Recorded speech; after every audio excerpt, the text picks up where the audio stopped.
I must say the Xiaomi 12S Pro has the least change in 12S series. If I were to review every part as I have done in the past, it would be almost the same as the Xiaomi 12 Pro review, and that would be pointless. So for this review, we will only look at the two biggest changes to 12S Pro, the processor and LEICA colors. The 12S Pro has an important upgrade, the Snapdragon 8 Plus Gen 1.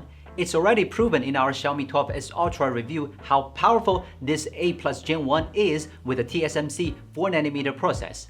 But even with the same processor, performance can vary from this model to the other.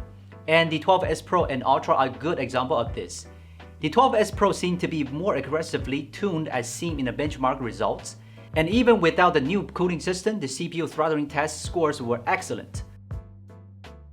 Looking at the Genshin impact, it is true that the 12S Pro has a higher average FPS, but you can also see from the line graph that it has a more fluctuating frame rate and you can feel the lag in the game.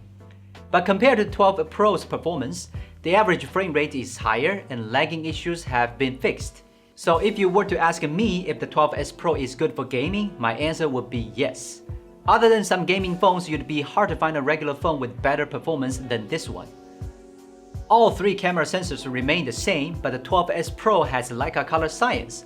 Although we talked a lot about LEICA color science in the 12S Ultra review, the 12S Pro's LEICA colors don't seem to be the same as the Ultra version.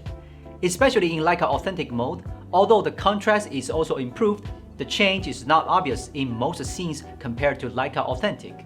We tried to find out why, and comparing to the 12S Ultra sample, we could easily find that the vignetting was not as obvious as the 12S Ultra. So the Pro version does not look as LEICA as the Ultra. So compared to the Xiaomi 12 Pro, LEICA color science should have a clear advantage, right? But the fact is that in most scenes in LEICA Authentic mode, the difference between them is slight. They are almost identical except for the 12S Pro white balance, which is slightly bluish, probably due to LEICA style. When it comes to scenes with the complex light sources, if not looking at the watermark, it can tell which one is 12 Pro and which one is 12S Pro. Let's put it this way, I guess LEICA didn't interfere too much with this mode. It's completely Xiaomi's original color style. The 12S Pro sample in LEICA Authentic mode does have more contrast than 12 Pro, but it's not like something produced by AI algorithm as the 12S Ultra. It's more like a filter. Because I used a Photoshop to add a little contrast and vignetting, and the results are pretty much the same thing. So after many sample comparisons, I found that the 12S Pro doesn't do LEICA color as well as the 12S Ultra. Or at least it doesn't improve much compared to 12 Pro. If you want to see the review other than color, you can go to our Xiaomi 12 Pro review. The 12S Pro is almost the same. The LEICA watermark can now be added in Album app, and there are quite a few styles. It seems that the LEICA is still very strict about adding its own watermark. If the photo is not taken by 12S Pro, the watermark can't be added in Album's app. The video capability is unchanged from the previous generation because there's no help from LEICA.